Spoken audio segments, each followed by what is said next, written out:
ایک عورت تھی اور اسے نبی پاک صلی اللہ تعالیٰ علیہ وسلم نے وہ کلمہ پڑھ کے مسلمان ہوئی، مدینہ طیبہ آ گئی تو حضور نے مسجد نبوی شریف میں اس کے لیے مکان، ایک سادہ سا کمرہ ساتھ مسجد کے بنوا دیا، وہیں رہنے لگی۔ اکثر وہ سیدہ طیبہ کے پاس آتی تو حضرت عائشہ صدیقہ رضی اللہ تعالیٰ عنہ فرماتی ہیں وہ بڑی باتیں سناتی اور آخر میں کہتی وہ ہار والا دن بھی بڑا عجیب دن تھا اور میرے رب کی قدرتوں کا دن تھا، وہ بھی بڑا عجیب دن تھا۔ سیدہ عائشہ صدیقہ رضی اللہ تعالیٰ عنہ ایک دن فرمانے لگی کہ تو ہار والے دن کا بڑا ذکر کرتی ہے، وہ کیا دن تھا؟ تو خاتون کہنے لگی اماں جی وہ دن تھا جب میرے رب پر بھروسہ اور مضبوط ہو گیا، جس دن میرا اپنے رب پر توکل اور بڑھا، میرے ایمان میں یقین میں اور پختگی آئی۔ کہنے لگی میں ایک گھر کی کنیز تھی، نوکرانی تھی، اس گھر میں ایک بچی تھی جس کے پاس سونے چاندی ہیرے جواہرات کا ہار تھا، وہ بچی پہنتی تھی تو کہتی ہوں بچی کے اس نے اتار کے رکھا یا اس سے گرا وہ ہار تو چیل اسے اٹھا کے لے گئی گوشت سمجھ کے اور میرے سامنے اٹھا کے لے گئی۔ گھر والوں نے مجھ سے پوچھا، یہ بخاری میں موجود ہے،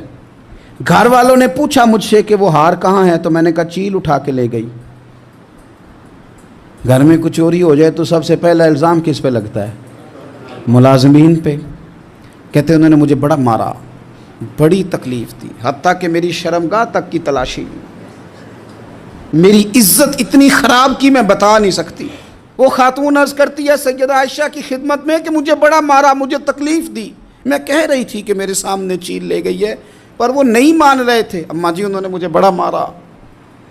حضرت عائشہ صدیقہ کہتی ہیں پھر کیا ہوا؟ کہنے لگی اماں جی جب کوئی میرا مددگار نہ رہا، مجھے تکلیف دے رہے تھے، رسوا کر رہے تھے، تو میں نے اپنے رب سے مدد چاہی، میرے رب کی طرف میں نے توجہ کی، میں نے کہا مالک اب تو ہی میرا مددگار ہے۔ کہتی ہے وہ مجھے مار رہے تھے تو وہ چیل جو ہار لے گئی تھی وہی لے کے واپس آ گئی اور ہمارے سروں کے قریب لا کے اس نے جب اس ہار کو پھینکا وہ مجھے چھوڑ کے سائیڈ پہ ہوئے، وہ میری بے گناہی جان گئے، لیکن آپ کو بتاؤں اس دن سے میرا اپنے رب پر یقین اور بڑھ گیا۔ مجھے سمجھ آ گئی کہ جب انسان پورا ٹوٹ جاتا ہے